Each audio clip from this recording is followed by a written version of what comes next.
So, I have a Kershaw here. And this one's interesting because this is, well, out of focus. There we go. This is a Blur. 16700 L. It's black WM. And so, here's how I come across this. I was at Walmart changing oil or getting a tire or something. I don't know what I was doing there. But, you know, of course, the outdoor goods are right there. And so I had a minute, so I walked over and took a look. And lo and behold, there's a Kershaw Blur there, and it's on sale. And so, I mean, that's why I go look, because, you know, every now and then, man, you can find something in them sale bins that, I mean, I do the same thing at Academy Sports. You can find something, you know, with one of those red stickers on it, and you're like, hey, let me look at that. Because it's such a good deal, you got to get it. I got a wonderful ZT knife from Academy Sports that way. $300 knife, and they were selling them for like $100. Like closing them out, getting them out. Anyways, let's look at this Blur. Assisted. Ken Onion. These are USA made Kershaws. Aluminum, and then it's got, I don't know, it's like that tread tape or whatever, really, really grippy inserts. I think it's G10 or some kind of polymer inserts into the aluminum. But yeah, that Blur ergonomics, man, is that thing good in the hand. It's assisted, but you can definitely function this knife one-handed. Got a thumb stud and then Spidey flick.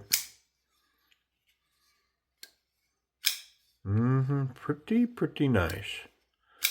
I mean, it's definitely got washer action. This is not, you know, if you're bearing actions and only smooth like that, the Blur may not be for you, because it's definitely washers. Like this whole portion right here, you know, that's not a, you know what I mean? Like, I guess I can get it to the assisted detent there. But yeah, they're not smooth like that. But yeah, these are pretty solid knives. And I'm trying to remember the steel, but I think it's S30V. But let me check. No. Let me slow down. It's not S30V. It's 14C28N, which, I mean, I'm a fan. I like 14C. Yeah. So, I mean, this is definitely one of those knives. If you can pick it up for the right price, why not? I'll break that down at the end of the video, and we'll take a look and see what availability is, price and availability. Got quite a bit of Loctite in there, like a bunch. And so we'll have to see if all that's necessary when we put it back together. Hopefully there's still enough in there that I won't have to add any more. I can just rely on what's already inside there. And so these screws go all the way through to the other scale.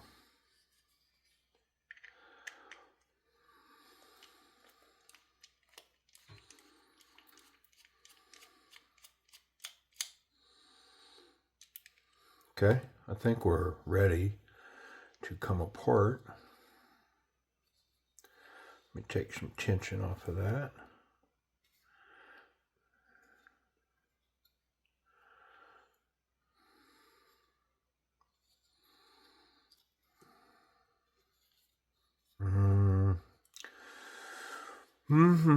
Okay. See if I can get these screws out of here and just get them out of my way.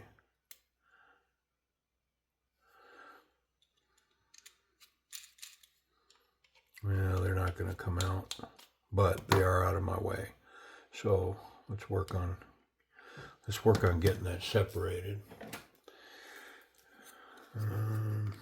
It's this pin right here is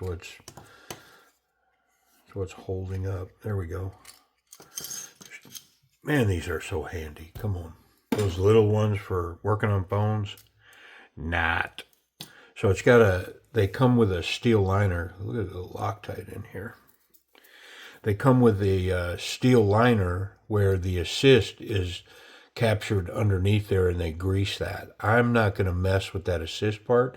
I am going to clean the grease up on these washers and put a light oil on them because it's got little bronze washers, washer action. And I mean, the grease is okay. I'm not saying it's bad. And man, they sure know what they're doing. What do I know? I'm stupid. But I know I'm going to like this knife and the way that it functions better once I polish these up and get that grease out of there and get the light oil on it. Yeah. Yep, that's what I do know. So the big one is on the lock side. I'll remember that. All right, let's get this grease cleaned up. Get that out of my way real quick. Now, I am not going to mess with the grease in where the lock is because I don't have another grease, and that probably should be greased in there and not oiled. You know, you want a long-term lubricant in there that's just going to be there from now until, you know, till the end of time, right? Captured pivot. Let's get this side. So this one's kind of a delicate because I want to get it off of where the washer is, but I don't necessarily need to get into it down in this area at all. I just, like I say, I just really want to leave all that alone.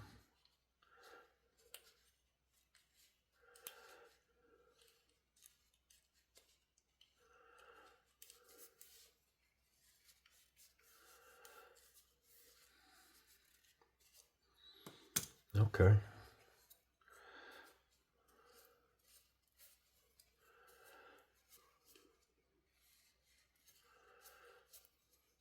Got this nice coating on the steel. It feels like chalk. It's really rough. I mean, it's a tough coating. And these are tough knives, man. They're great little pocket knives. And I most certainly am not the first one to say. You know, it's not like they're great because I'm saying these have been around a long time and American made version. And I mean, they are good, solid little knives. Great little beater pocket knife. And a lot of people count on these things. They put them in their pocket, and man, it becomes their daily carry, and they use them for everything.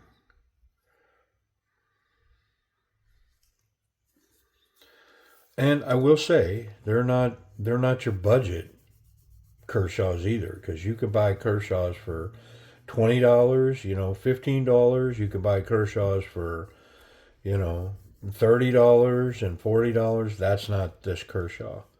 This Kershaw is not in that game. Now, could you buy a used one for $30, $40? Probably. You know, maybe. Depends on how used. If it's used but in like new condition, yeah, you're not going to get it for that price. I don't think. Now, you may find somebody desperate for money, you know, sell the TV or sell my knife, you know, that kind of thing.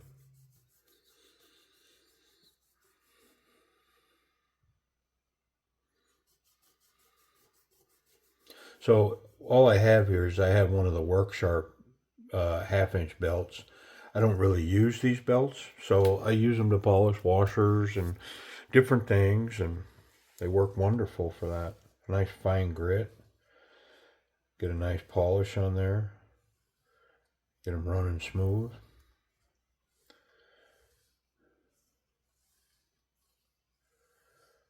All right, come on, man, easy breezy. I'm gonna put a little tiny dab of oil, and what I'm figuring out on these is when I put a little dab like that, I want to put that down on just one little dot, and then I want to rotate that washer like that, and it will spread that light film of oil, which is all I need. I don't really want any more than that. Now, unfortunately, I got to do a little different on the top because I can't rotate this as much as I want.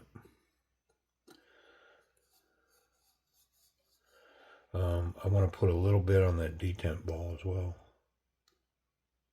There we go. That was a little more than I wanted, but okay. Now I'm going to put a little dab there. I need to get this blade down. Yep. And then I'm going to try to spin this washer as well.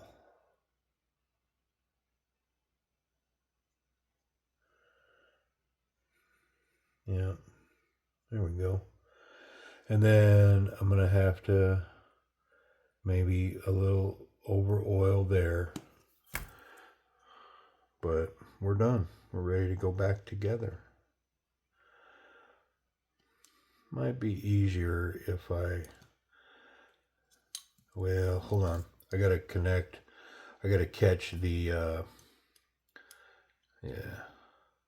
I got to catch this in the blade. And so it'll be easier if I go here with it versus trying to catch it in the locked position.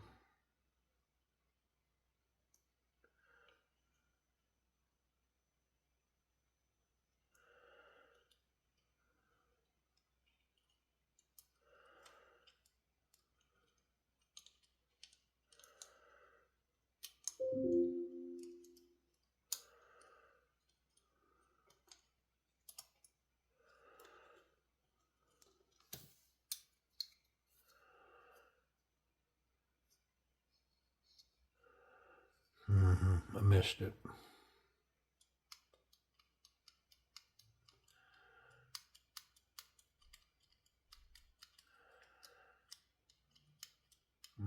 Come on. There it goes. Let's try it again.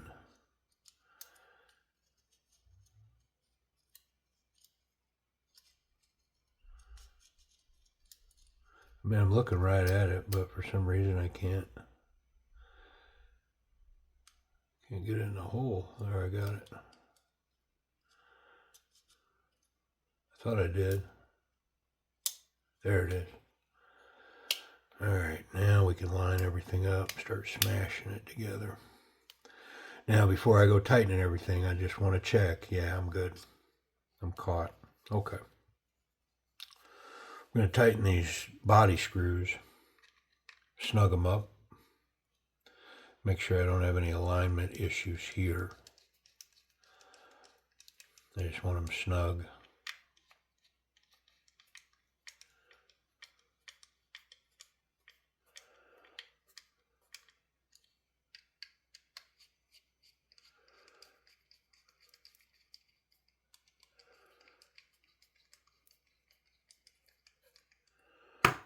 And then the pivot.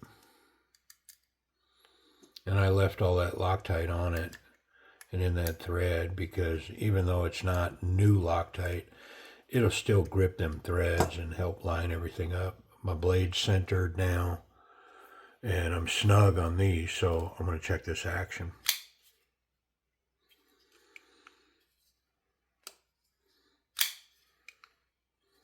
I mean, it's possible that I'm over tight.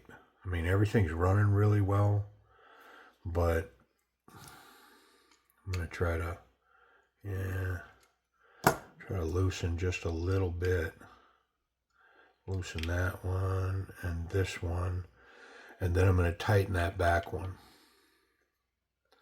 And snug this one. And then snug this one. And then I'm going to check this one again. All right.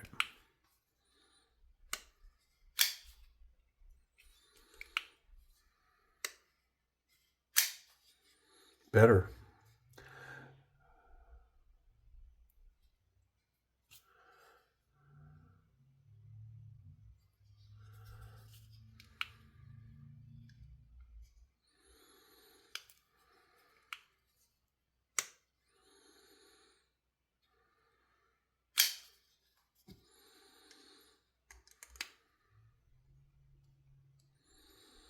Something tells me that my pivot's off here.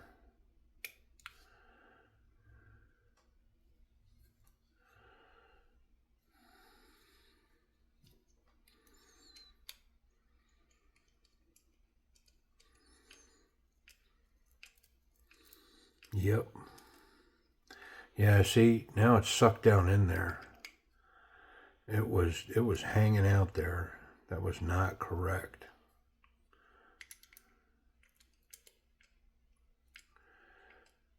There we go. Now we're flush. So now I can back this out of here and get the proper tension on it. Might have to redo those body screws again. Maybe not. Nah, that thing's working perfect now.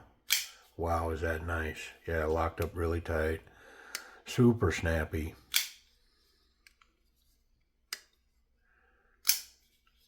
It's even got a little metallic ting to it. Alright, let's get rid of all this. Did that whole video with that knife sitting out. I normally don't do that. I catch everything, get rid of it. Alright, let's talk about this action. So, it's assisted, thumb opening, or Spidey flick. Doesn't take a lot of tension to get it going, but once you get it going, it snaps out. The thumb studs are angled to the back, so they function really well when you're using them to open. And this knife, I mean, once it rockets out of there, it's locked up really well. Yeah, super locked up, wonderful.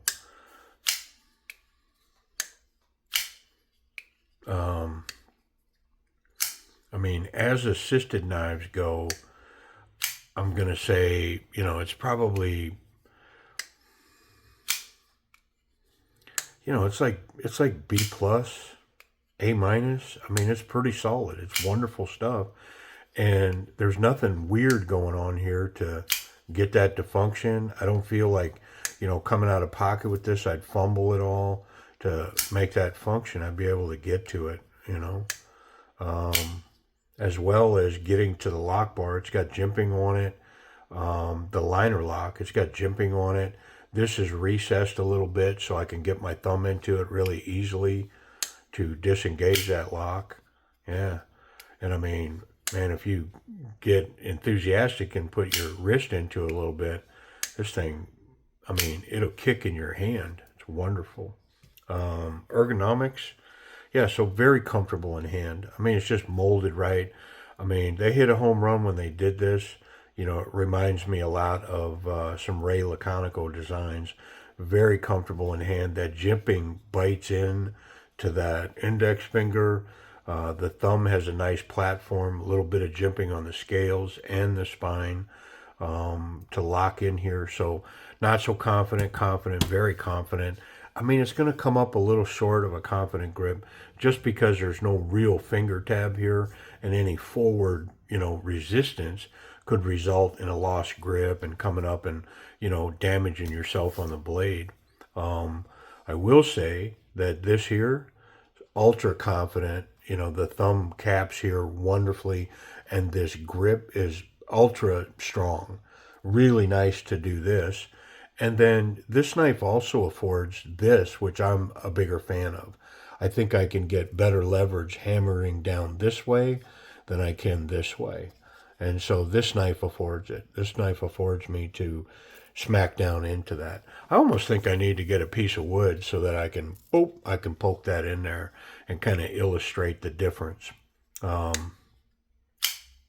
Yeah, so ergonomics are solid, and all this here is really grippy. I mean, it's like runner tape, stair tape, or whatever, but it's even more aggressive than that. I mean, it looks like volcanic rock. Is what it looks like, right? It's not quite as grippy as like pumice volcano rock, but man, it's pretty grippy. Pocket clip. So we're pretty thin underneath there, but by design, it's a tension clip. It's meant to, you know, pack up under material and hold tension. So on the thick stuff, I mean, if I force, I can get the whole pocket clip down on it. And this thing here, this would ride through a tornado. You know, if Twister picked you up and threw you around, you know, you landed on the ground 5 miles away, your knife would still be there. I'm not sure that your shorts would still be on you because tornadoes tend to rip your clothes off your body, but your knife would still be in the pocket. Yeah, wonderful. Standard jean size material. Yeah, excellent grip here. Good retention. Not near as grippy as this one, but it's grippy. It's nice. And then my spot in the back pocket. Yeah, easy in, easy out. These two screws provide a grip to grab onto to get it out of the pocket. It's nice. Yeah. Safety. Yeah, there's not going to be any blade contact through the scales. The tip is oh so close. Ooh, is that close, man. I mean, I don't think I could fit a sheet of paper in there, but I am not contacting the tip. So the tip's good, the clip's good, and I'm confident I can handle this knife any way I want without landing on the sharp part as long as the blade's closed. Yep. All right. Talking about sharp parts. Come on, man. They're kind of known for these being sharp. Yeah. Yeah, that reputation is well deserved. Look how sharp this thing is. It's wicked sharp. Out of the box. Yep. All right. Well, price and availability. Where are they and how much? So the going deal on these White Mountain Knives has these around $88, but I'll put a link down below. I hope I remember to get it down there. Some of these links I talk about, and then I forget during production. I forget to put the link. But I think the best deal that I'm finding on these is on Amazon, and Amazon has them right now for $80 with free shipping. Now you got to pay tax. You know, White Mountain Knives, you don't have to pay tax. So at $88, but you'd have to be in a 10% tax bracket for that to make sense with White Mountain Knives. Because at 10% on an $80 knife, you know, you'd be at $88. You know what I mean? Where just that's exactly where White Mountain Knives is, but White Mountain Knives doesn't charge shipping or tax. Yeah, so I mean, American made Kershaw 1670 is, I believe, the designation number. And then the OL black is olive and black, I think is what's going on there. Ken Onion design, made in the USA, aluminum, 14C 28N, assisted. Yeah, pretty cool knives. And I mean, been counted on by a lot of people and continue to be counted on. Bushcraft people, backpackers, you know, workers. I mean, pretty solid piece. Appreciate y'all watching.